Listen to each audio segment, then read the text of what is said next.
waxaa maanta magaalada Jabuuti ka furmay wada hadallo heer sare ah oo dhex maray madaxda dawladda federaalka Soomaaliya iyo Somaliland iyadoo shirkan uu yahay mid dhacaya xilli xasaasi ah.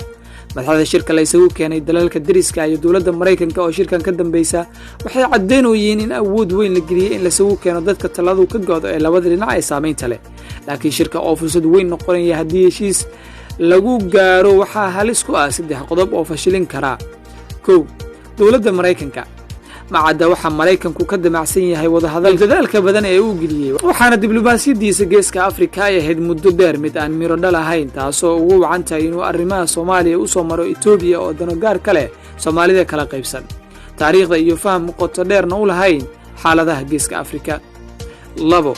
Musabixi madaxweynaha Somaliland Musabixi Cabdi inkastoo uu yahay madaxweyne la doortay wuxuu awoodi waayay inuu dadka ay taladu ka go'do ee Somaliland iyo xisbiyada siyaasadda ku qariyo qorshaha Mareykanku wato ee Soomaaliya dib loogu mideynayo wuxuuna doorbiday inuu qariyo arrimaha la hordhigay ee midnimadu ay ka mid tahay.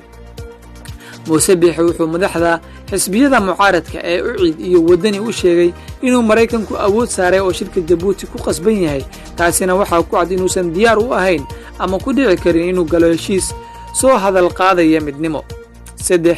Farmaajo madaxweynaha Soomaaliya mudane Maxamed Cabdullaahi Farmaajo oo ku jira sanadkii ugu dambeeyay ee xilka madaxweynaha iyo xilli doorasho ma joogo waqti uu go'aano waaweyn qaadan karo waxaana mowqifkiisa hogaamiyenimo hoos u dhigaya inuusan heshiis la ahayn maamuladii dawladda federaalka ka tirsanaa isla markaana uu xitaa isku haynin kuwii ay isku beesha ahayn ee Puntland iyo Jubbaland oo shirka Jabuuti u arkaya mid beeshoodu ka maqan tahay.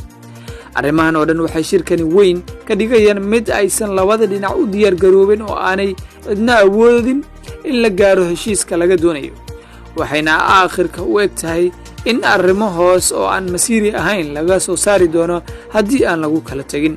warbixinta gaarka aynu ka eegaynay 3 qodob ee fashilin kara shirka maanta Jabuuti ka furmay ee aad kala socoteen Shabeellaha TV channel.